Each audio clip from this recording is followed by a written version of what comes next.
come camp on next Tuesday. Maybe that Landon Dickerson signature on a piece of paper, not ready to be done. And it is something that continues. You're going to take a victory lap if Landon's not there on Tuesday. Oh, yes, I am.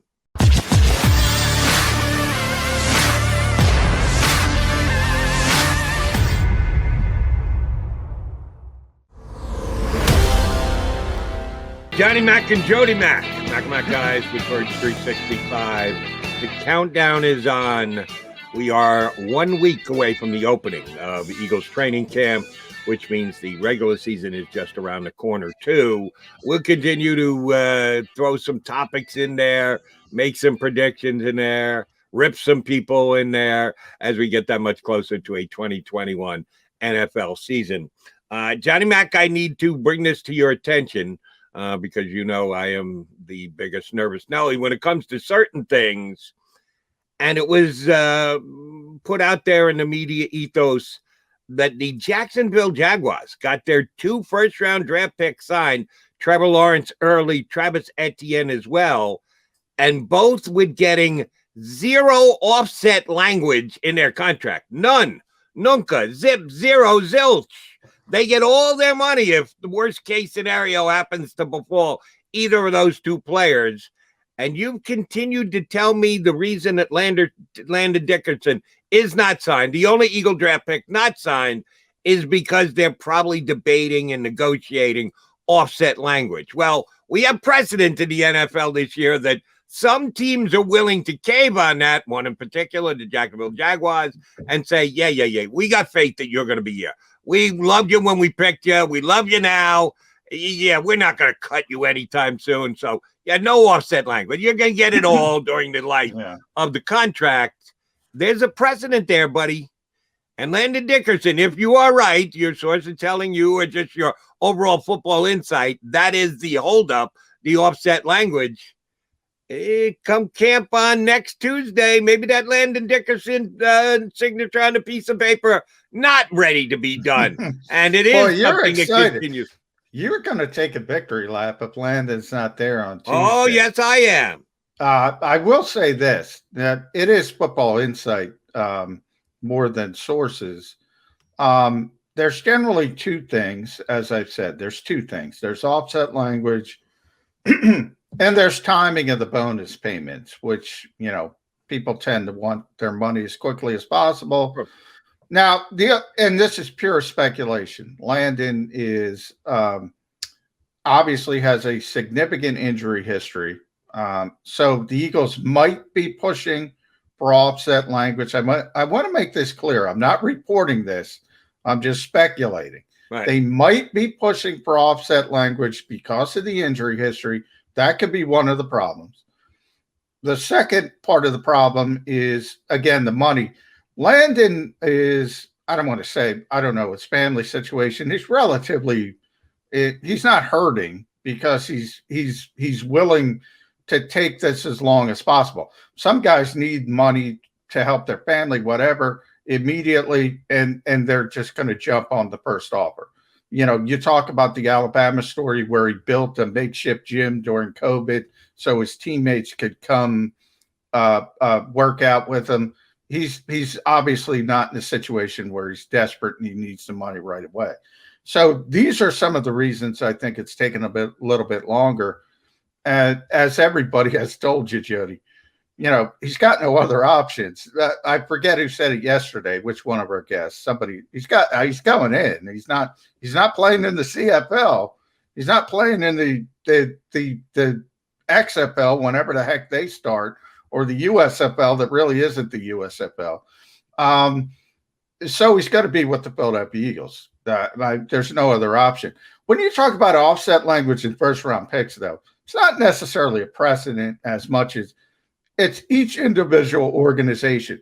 One thing I've laughed at from organizations, remember, as a rookie first-round pick, you sign a 4-year deal with a 5th-year option.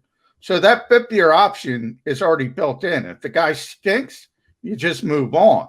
You don't pick up the 5th-year option. We know how GMs in this league are, Jody. If you have a bad rookie year, you're not getting cut. They're going to say, this is a first round pick. We got to give him a second chance. And it keeps going down the road. They're not going to get rid of you. So I always said the old school thought, and I know where it comes from, Jody, because I used to be there. And if I didn't cover this league every day, I'd probably still be there. When you had holdouts and you had this acrimony, and you go back to that thought process, what we've been trying to tell you, it's not like that anymore. There is no holdout. There is no options. There are no. So when I talk about agents and GMs arguing about offset language, how I always describe it as married couples who hate each other that have run out of things to argue about, so they make things up. That's how stinking meaningless it is, because you're not cutting the guy anyway. So you're trying to get back a few shekels. Oh, if we cut him 3 years down the line, you're not going to cut him. So why are you haggling over it? It's absurd. Okay, but let me add this to the conversation. We talk about Zach Ertz, if he does or doesn't show up. If he wants to show up and Eagles don't want him to show up, would they actually say he came in but don't report to the Novercamp complex, go to a hotel or something else? The NFL this offseason changed in their collective bargaining agreement the ramifications if you don't show up for camp. That if the team wants you there and you say you're not showing up because you're not happy with the contract, you want to see it renegotiated, oh, you're getting a chop into your check every single day. There is no giving back afterwards when you all make nice and finally shake and agree and everybody smiles. It used to be in the NFL. Yeah, by the way, we're not going to take that fine money out of your check. It's all going to be there. We're good. And you all hug it out. That's no longer the case. The NFL put it into the collective bargaining agreement that if you miss time in camp, you're losing money. It's coming out of your check. No negotiation, no feel good, not going backwards. No, it's gone. As soon as you miss a day, a percentage is gone. You miss the next day, that same percentage is gone again. With an unsigned player, you're not losing anything, because the only way they can take money out is if you're getting money. And you're not getting any money until you put your name on the contract. So if Landon Dickerson misses day one of Eagles training camp, he's not losing any money because he hasn't signed yet. He actually has to sign to start to lose money. Yeah. And that's why I have at least this much, which is more than anybody else, concern that he's not going to be there day one, because so what? He misses the first 2 days, 4 days, 6 days, 8. At some point, you actually go, whoa. Wait a minute. We think you may play this year, and we do want to get you up to speed. But he doesn't have to be there day number one. There's no real risk to him because he isn't losing any money. I'm going to go down another route to get you even more excited. Not only that, but he's also not ready to play. He's not ready to practice. He's still rehabbing. But I will say this, he's a rookie player in the NFL. He's going to anger the organization and the coaching staff. I don't know who his agent is. I got to look it up. I'll look it up in the break. If he's getting that advice, he's getting bad advice. The last thing, even a high-profile rookie, and Landon's a high-profile rookie, and he's got all these other issues. And the fact that he's rehabbing, he's not going to be ready to go. So from a pure physical standpoint, you're right. He's not going to miss anything if he comes in 3-4 days late. He's not going to get fined. You're right about that. But boy, he's going to piss some people off. And do you really want to start off your NFL career pissing off Jeff Stoutland by not showing up and doing the mental work, because that's just as important to him as the physical work? He seems like too smart of a kid to me to do that, to be honest. I think he's going to be here. I'm saying it July 21st, July 28th is the first practice. July 27th is reporting day. I think he's going to be on the field July 28th. And if he's there, take the victory. If he's not, take the victory lap, Jody. He's getting some bad advice. I would say that. I'll just tie it to another case that is similar. We continue to wonder why Zach Ertz is still here. And every time we go down that road, you say, here's what the Eagles are hoping. Someone gets hurt as far as a starting tight end in the league goes, and then Howie Roseman can come and say, we've got a starting tight end that we're ready to give you. All you got to do is give us a 3rd-round pick. And we all subscribe to that philosophy, except then the guy actually has to get hurt for it to kick in. In the meantime, you're in no man's land. What happens if Jason Kelce gets hurt the first day of camp? That Landon Dickerson hasn't signed yet, but Jason Kelce pulls up lame the first day of camp. You don't think that they're starting to figure out how best to put Landon Dickerson into the lineup? Are you going to move Sayamala to center, or do you just put Dickerson in as a center? Yeah, they can play that game too and say, no, they're not going real hard in practice, but the Eagles are hitching their wagon to somebody getting hurt in someone else's camp. Why can't one of their offensive linemen get hurt? And then we're in a better negotiating position. Well, what are you negotiating, though? You're in a better position, but what are you negotiating? You're still arguing about something that is kind of meaningless in offset language. You could be arguing about the money is agreed upon. The money is structured. The money is built in. So you're not negotiating anything other than you better get your ass in there to rehab as quickly as possible because you got an opportunity to play. Remember, the Eagles have about 50 centers or 50 guys who can play center. Isaac Sayamala, you mentioned. Nate Herbig can play center. Luke Jariga's here. They signed another kid out of Indiana, Henry Kreider. They have the kid from Washington they signed last year. They have the most centers of anybody in football. So there's no real leverage to that happening other than Landon is good enough to where he's going to be in the conversation to start if any of those interior offensive linemen get injured. Any of them. He'd be the first guy. But he's got to be ready to go. He tore his ACL in December. That's very true. He's probably not going to be ready until deep in camp, best case scenario, to play, to be clear for contact. And he could be on the PUP list to start the season. But the quicker he gets back, the quicker he's in that conversation. But the Eagles, they have a lot of depth on the offensive line. They got numbers, but do they have quality? That we won't know until the season actually gets here. I wanted to bring this up with you because I saw it yesterday and it intrigued me greatly. We know that ESPN is the broadcast outlet for Monday Night Football. Did the Eagles have a Monday night game this year? Dallas. The Dallas game. They got Thursday night. Is the Patriots on a Thursday night? The Bucs. Not the Patriots. The Buccaneers. Yeah. Brady. Yeah, sorry. Yeah. Is Tom Brady on the Thursday night game with the Eagles? Yes. And that's what I said. The Eagles used to be a marquee team. They have 2 primetime windows, and they're the other team at both of those windows. Dallas is carrying them. We all know about the Cowboys, America's team, blah, blah, blah. And then you got the Super Bowl champions who, guess what? Tom Brady carries everybody. You ain't the marquee team. And that's why Jeffrey Lurie should be on Hard Knocks. Gotcha. And, oh, by the way, when I tell this tale, I'll tell you, I don't think this is going to include the Eagles game. So if you're going to be watching this stuff, you're going to have to watch on a week that the Eagles aren't involved on Monday night because they only have one.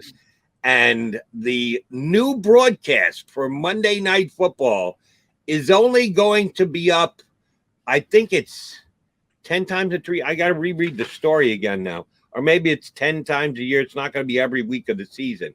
There's an alternative broadcast. Alternative Monday night broadcast on an ESPN outlet because ESPN controls the broadcast of Monday Night Football. When you get the package, you control it. You can do what you want with it, but it is yours. No other outlet can broadcast on that night other than you.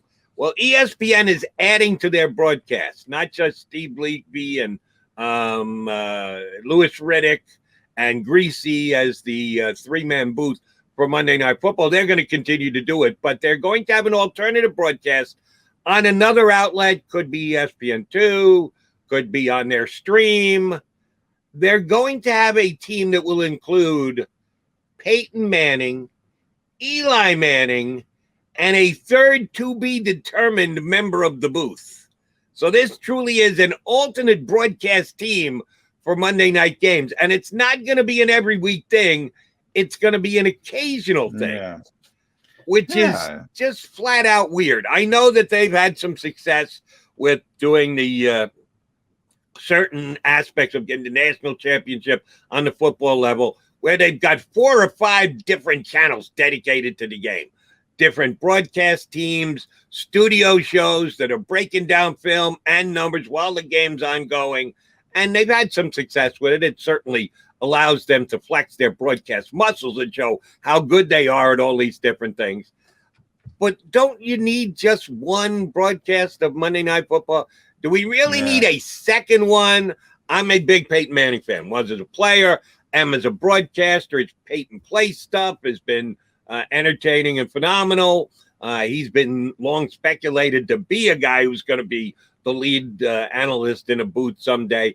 And he's put himself in a position where he gets to basically pick and choose how much he wants to do. And he's doing this with ESPN again. Will you be turning to the Manning brothers alternate broadcast when Monday Night Football is on more than one network? Probably not. I mean, I'm going to be honest, probably not. But Jody, everybody, and this goes beyond the NFL, this goes to television as a whole, and particularly sports television. Everybody is trying, they have old school people like us. We want to watch the damn game on the TV, tell us where to go. You have this new generation that consumes things in a different way. Everybody's trying to figure out how to get these people.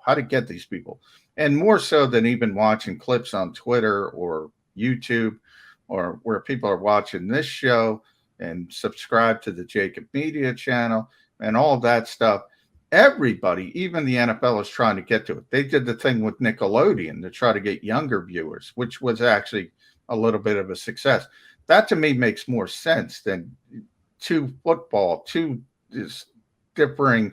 Now, if you have different angles and they have, as you mentioned, with the national championship, and they have the channel with the alternate views, maybe I can understand that. But if you're just bringing, the Mannings are football royalty, watch them instead of Riddick and Steve Levy, that to me is the same thing. Okay, you're going to split the audience you already have, and it's not really adding anything unless people like Peyton Manning so much they want to look at him, or Giants fans want to hear what Eli Manning has to say. I don't think it makes a lot of sense. I think it's just a Manning thing, and they're like, let's throw it out there. I think the Nickelodeon, some things make sense to me. Like, you're trying to get a different audience. I get that. I don't think you're getting a different audience. You're just splitting the audience you do have. Right. And that would annoy me greatly. I actually know Steve Levy from 30 years ago. As a matter of fact, Levy and I worked together at FAN before he went up to ESPN. So Steve's a longtime friend. I root for him. I love the guy. Always have, always will. They're undercutting him. How do you bring in Peyton Manning and go, oh, by the way, Stevie, we need you to hold your usual Monday night ratings, which aren't great, which always pale in comparison to Sunday night football. It's just unfair to those guys to say, yeah, we want you to get just as many people, but oh, by the way, the Manning guys are going to bring in this unforeseen audience that we know is out there that doesn't watch football on Monday night. Yeah, right. Who's not watching Monday Night Football to begin with anyway? Who's going to watch a football game on a Monday night? But they think that it's going to work with these other guys. It just doesn't make any sense. And I don't want to do this. It's bad-mouthing of Peyton Manning. I think Manning is great. But I just think for ESPN, it's them being greedy, that they think they can get every last person on the face of the earth, the political wonks, to turn off either Fox News or MSNBC. Not happening. They're not coming over to watch football on a Monday night just because Peyton Manning's doing it. Well, I will say, if it goes down like you just speculated, and they're expecting Steve Levy and those guys to have the same ratings, and they don't know they're splitting their audience, yeah, that's bad. I think they got to know that. If they don't know that, yeah, I mean, I don't know what they're trying to accomplish. As I said, and I used the Nickelodeon thing as an example. That's bringing in a new audience. Kids might sit there with their parents and watch for a few minutes. You're getting more eyeballs. You're just splitting the fans you have that are going to watch the game. And somebody might say, oh, let me check out Peyton Manning instead of Lewis Riddick and Steve Levy and Greasy. Yeah, I mean, if ESPN doesn't know that, they need different people running ESPN. They gotta figure that out pretty quickly. And don't tell me about success, because that company's been look, they're a monster, but they haven't been going in a positive direction for years now. I still think they're pretty damn smart, but it has become a fractured audience, and they've been outside the fracture as much as everybody. But they're trying to get involved in the streaming stuff too with ESPN Plus, and I guess this is another attempt at it. But it just, you and I are on the same page here. It's one football watching audience. If you want to split it up, that's fine. If you're eventually going to make the Mannings into a pay-per-view type thing, put it on ESPN Plus, which you got to pay for Plus, and that is going to add subscribers on ESPN Plus. Maybe I don't really think so. I think people will just watch Steve Levy. If they haven't already bought ESPN Plus, I don't think they're going to buy ESPN Plus just to get the Mannings broadcast on Monday Night Football. That's just a sports consumer from your pal Jody McDonald here. All right, we are your pal. TV executives are like newspaper executives. They were regarded as smart one time as well. They are way behind the curve. They have no idea how to get this younger audience, Jody.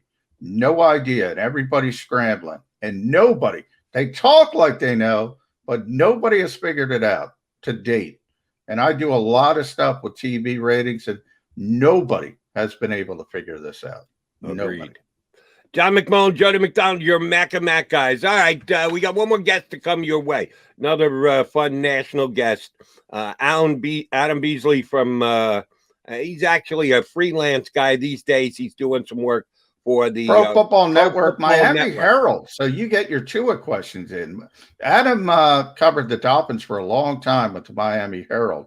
Now he's working for the Pro Football Network. So as a national guy. So he is really plugged into the Dolphins. So we'll get all our Tua questions, all our Deshaun Watson questions answered. Yeah. Oh, by the way, I'll make a prediction right now.